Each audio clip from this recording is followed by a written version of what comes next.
एक लाइफ में इंसान के जीवन में 2 बार स्टूडेंट आते हैं, वो उस लेवल की स्टडी इस लेवल पे शिफ्ट नहीं हो पाती। प्रॉब्लम ये है, would be any research in English sector and in English grammar there would be any change or any updation। अगर हम एडमिशन वर्सेज एग्जाम कर दें, फिर टेस्ट कहाँ हुआ हमें नहीं समझ में आ रहा। Do you know Khan sir कितना पढ़े हैं? क्या वो डीएम हो? उड़ीसा का एक केस में कि अगर आप मैथ भी लेना चाहते हैं, ह्यूमैनिटीज भी पढ़ना चाहते हैं तो आप पढ़ सकते हैं। सर पास तो हो ही जा रहे हैं, पढ़ने का क्या? Why should be study? हमें Okay guys, this is Akhilesh Pandey with another video and congratulations to all the students who have just passed intermediate and high school without giving the exam. There are 2 types of students. One part of the student would be happy with this declaration of the government and another part of the student would be sad or some demotivated or anything। हम कह सकते हैं कि वो चाहते थे, expectation उनकी कुछ ज़्यादा थी। चलो ठीक है, एक्सपेक्टेशन ज़्यादा थी, but the situation is so bad, so government took nice decision। पहली बात तो ये है।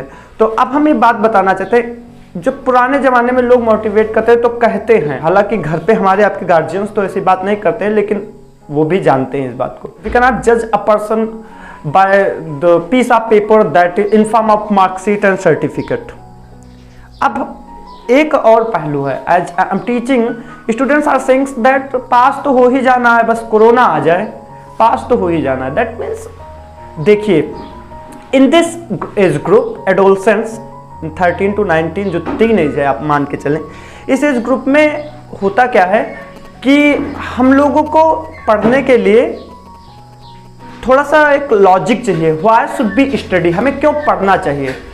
तो सबसे बड़ा लॉजिक हमारे सोसाइटी ने स्टूडेंट्स को दे दिया है, आप लोगों को समाज ने, टीचर्स ने, पेरेंट्स ने दे दिया है कि आपको इसलिए पढ़ना चाहिए क्योंकि आपको अच्छे मार्क्स लाना है। आपको इसलिए पढ़ना चाहिए क्योंकि आपको पास होना है। जल्दी से पढ़ोगे, मेहनत से पढ़ोगे तो आप हाई स्कूल पास होकर के इंटर में पहुंचोगे, इंटर पास करके आप कॉलेजेस में पहुंचोगे, कॉलेज पास करके आप आगे बढ़ोगे। मीन्स इसलिए पढ़ना चाहिए, ये बताया जाता है। ये लेवल हुआ क्योंकि इसमें सेल्फ स्टडी, खुद पढ़ने का मोटिवेशन अंदर से नहीं आता है, because it is totally new for the person. Because एक जो चाइल्ड बच्चा होता है वो एंजॉय करता है लाइफ में, अचानक उसे एजुकेशन में आप ला रहे हो, अचानक उसे आप अगर स्कूल में भेज रहे हैं, दैट मीन्स कि वो उसके लिए एकदम न्यू टास्क है। It would be normal that student, that child can not get interest into education. So अब क्या कि इंटरेस्ट नहीं है तो अब कहा जाएगा आप जल्दी जल्दी पास हो, फिर आप सेकंड में जाओगे, थर्ड में जाओगे, तो एक टास्क रहता है जिसे स्टूडेंट्स को कंप्लीट करना होता है। अब अगर if you are taking education as task for passing one class to another, that means you will be happy, you would be happy. मेरे पास भी स्टूडेंट्स है, सर पास तो हो ही जा रहे हैं, पढ़ने का क्या मतलब है? देखिएगा, ये सभी लोग इसी तरह से होते हैं। अब एक दूसरा स्टेज ऑफ लाइफ में बताता हूँ। एक दूसरा स्टूडेंट, एक लाइफ में इंसान के जीवन में 2 बार स्टूडेंट आते हैं, 2 बार वो स्टूडेंट बनता है, पढ़ाई वाला स्टूडेंट। कुछ ही लोगों पर ये अप्लाई करेगा लेकिन होता है। एक तो मैंने बता दिया कि जैसे 12th के नीचे वाले बच्चे, वो क्या करेंगे, उनको पास होने के लिए अच्छे मार्क्स के लिए, मार्कशीट के लिए, सर्टिफिकेट के लिए पास होना है, ठीक है। अब दूसरे कैटेगरी के जो होते हैं, जो फिर इंटर पास कर गए, ग्रेजुएशन किए, सब नॉर्मल पीजी उजी किए, फिर उसके बाद में उनकी एज अचानक 17 पे, आप इंटर पास करेंगे 17-18 पे, अचानक उनकी एज जो है 27-28 पहुंच जाती है। तब वो अपने करियर में पीछे देखते हैं, ऊंची ऊंची बिल्डिंगें होती है, लेकिन वो अपने आप को नहीं देख पाते कि मैं कहाँ हूँ यहाँ पे। अब अगर वो एजुकेशन से जुड़े होते हैं तो इस एज पर भी पढ़ाई शुरू करते हैं। कुछ लोग होते हैं धीरे धीरे कंटिन्यू करते हैं, फिर इस एज पे आके सेल्फ स्टडी करने लगते हैं। अब एक बात बताइए, जो मेरे तरह से लोग हैं या हमारे एज के हैं जो अप टू 25 हैं, उनको पढ़ने के लिए कोई कहता नहीं होगा कि पढ़ लो जाके, लेकिन वो कितनी ईमानदारी से पढ़ते हैं, वो कितना पढ़ते हैं आप समझ लीजिए, जो अप टू 25 एज ग्रुप होते हैं। क्योंकि they are studying not for passing class, वो अपने लाइफ के लिए पढ़ने लगते हैं, अपने जीवन के लिए पढ़ने लगते हैं कि हमें जीवन में आगे बढ़ना है तो पढ़ना है, हमें कुछ करना है तो पढ़ना है। कुछ लोग सीखने के लिए पढ़ने लगते हैं। मान लो जो जीवन में आगे बढ़ गए, उनके पास भी बुक्स पीछे सेफ में रखा होता है, वो क्यों पढ़ते हैं? सीखने के लिए पढ़ते हैं, वो रियल स्टडी होता है। वो उस लेवल की स्टडी इस लेवल पे शिफ्ट नहीं हो पाती। प्रॉब्लम ये है, लोग कहते तो हैं कागज़ की डिग्रियां हमें जज नहीं कर सकती हैं, आपको नहीं जज कर सकती हैं, लेकिन एक्चुअली कागज़ की डिग्रियां ही इस लेवल पर जज करते हो, क्योंकि आपको मोटिवेशन चाहिए पढ़ने का। और उस लेवल पे दो सिचुएशन मोटिवेशन है। एक तो आपका कैरियर मोटिवेशन बनेगा कि if you will not gate study how will you survive in this competitive society, and एक स्टैंडर्ड लाइफ स्टाइल के लिए आपको एजुकेटेड होना जरूरी है, या तो उस तरह से फैमिली बैकअप हो या कुछ बैकअप मनी हो जिससे आप कुछ बिजनेस करें, उसके लिए भी पढ़ना जरूरी है।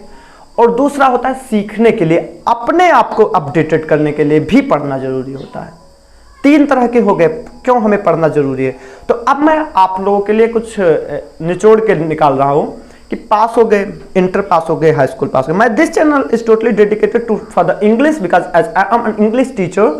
बट हमने टेंसेस पढ़ाया, हमने।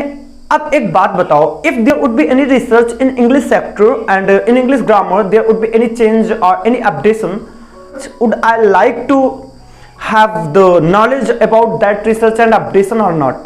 Of course yes, yeah, I would like to have that research, that updation of English। क्यों? अपने आप को अपडेट करने के लिए। तो कहने का मतलब ये है कि यहाँ पे हम वीडियो भी डालेंगे, मान लीजिए बुक्स भी ग्रामर की है। अब काम भी आपका हो गया है, आपने इंटर पास किया, हाई स्कूल पास किया, अब आपको क्यों पढ़ना चाहिए भाई? अब आपको हमारे चैनल क्यों देखना चाहिए? इंग्लिश क्यों पढ़ना चाहिए या कोई भी सब्जेक्ट क्यों पढ़ना चाहिए? अपने नॉलेज के लिए पढ़ना चाहिए, हमें कुछ आना चाहिए। एक बात बताएंगे, आप सोचिए, अगर इम्पोर्टेंट इतना, अगर एग्जाम इतना ही इम्पोर्टेंट होता तो एग्जाम को पहले ना करा लिया जाता। एग्जाम को ज़्यादा एग्जाम जो है वो लास्ट में क्यों शिफ्ट किया गया? सबसे पहले एडमिशन इंपॉर्टेंट है। अगर हम एडमिशन वर्सेस एग्जाम कर दें, एडमिशन वर्सेस एग्जाम, तो क्या आगे जाएगा? किसको आप ज्यादा इंपॉर्टेंट देखो? एडमिशन को। We have to give importance to admission not exam. अगर हम एडमिशन कर लिए कहीं पे और स्टडी किए तभी तो एग्जाम देंगे ना। तो 2 साल, पूरा साल भर आप पढ़ते हैं, साल के 2 सप्ताह आपको 2 वीक्स जो है आपको एग्जाम्स देने पड़ते हैं। तो आपने पढ़ा है, 1 ईयर पढ़ा है, 2 ईयर पढ़ा है, 2 इयर्स पढ़े हैं, 2 इयर्स इंटर के लिए भी पढ़े हैं, हाई स्कूल के लिए भी 9th 10th पढ़े हैं, तो वो है आपके अंदर। अभी एग्जाम की कोई जरूरत नहीं है आपके अंदर से वो गायब होने की। और एक बात और, आपको वो वाली मोटिवेशन की जरूरत नहीं है। अब इस लेवल पे अपने आप को अपडेट कर लीजिए कि you don't need such motivation to pass for the studying. Why should we study for passing the classes? That is not the motivation. That would not be the motivation for a novel student. Marksheet क्यों नहीं जरूरी है?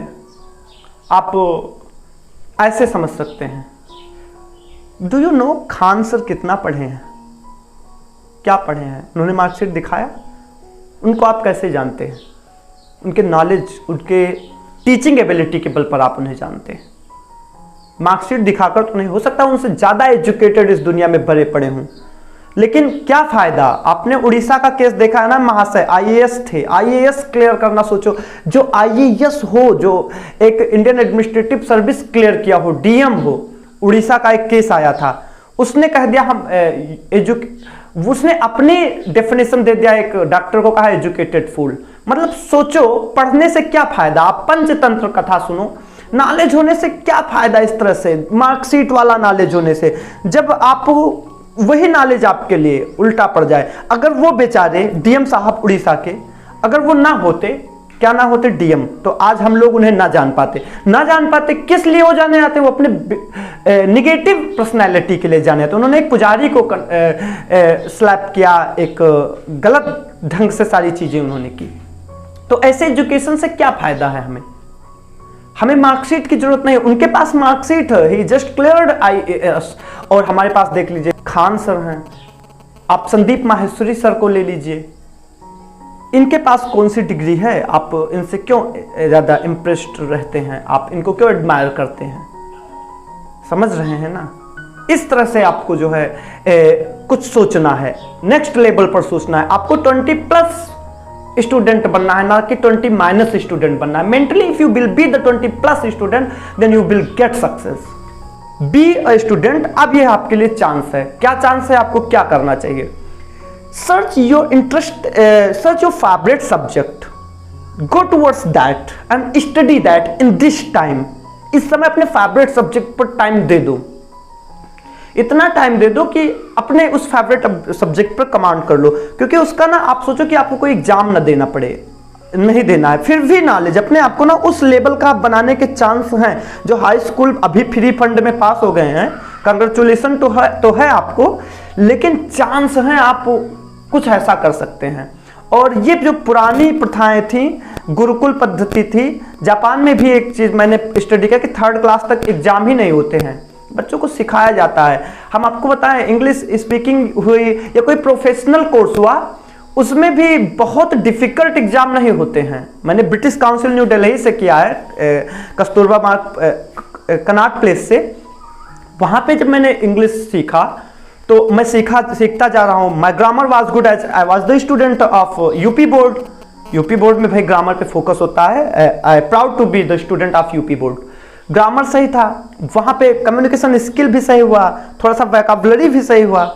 फिर test कहाँ हुआ हमें नहीं समझ में आ रहा।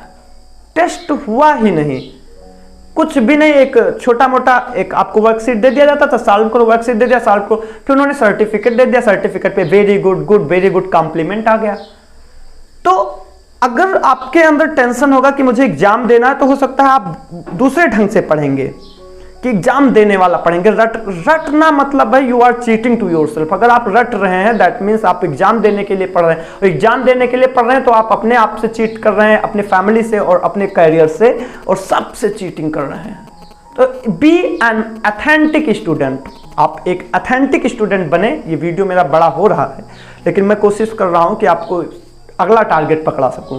आपका अगला टारगेट जो होगा वो होगा आपका फेवरेट सब्जेक्ट, उसे स्टडी करें। शिक्षा नीति भी कुछ बदल रही है। आप अब हो सकता है आ जाए फ्यूचर में कि अगर आप मैथ भी लेना चाहते हैं, ह्यूमैनिटीज भी पढ़ना चाहते हैं, तो आप पढ़ सकते हैं। मतलब आप गणित भी पढ़ना चाहते हैं और इतिहास भी पढ़ना चाहते हैं, भूगोल भी पढ़ना चाहते हैं, आप पढ़ सकते हैं। ऐसी सुविधा होती है तो ठीक है, नहीं भी होती है तो आप मंगा के बुक पढ़ना शुरू कर दीजिए। भले ही आप साइंस ले लीजिए, भले ही आप कॉमर्स ले लीजिए, but if you are interested in history, if you are interested in geography और polity, buy the book of polity, geography and history, NCERT, and study them and improve your knowledge. As I did BSc, उसके बाद में मैंने English पढ़ना शुरू किया, MA किया English से, MSc करना चाहिए था, इंटरेस्ट आया। अब MA करने के बाद में भी अब मैं पढ़ा क्या रहा हूँ, मैं हिस्ट्री और ज्योग्राफी पढ़ा रहा हूँ along with इंग्लिश। तो दैट मीन्स इंटरेस्ट आना चाहिए। Thank you so much. मैं एक और वीडियो डालूंगा आप लोगों के लिए। Thank you so much for that, for watching this video.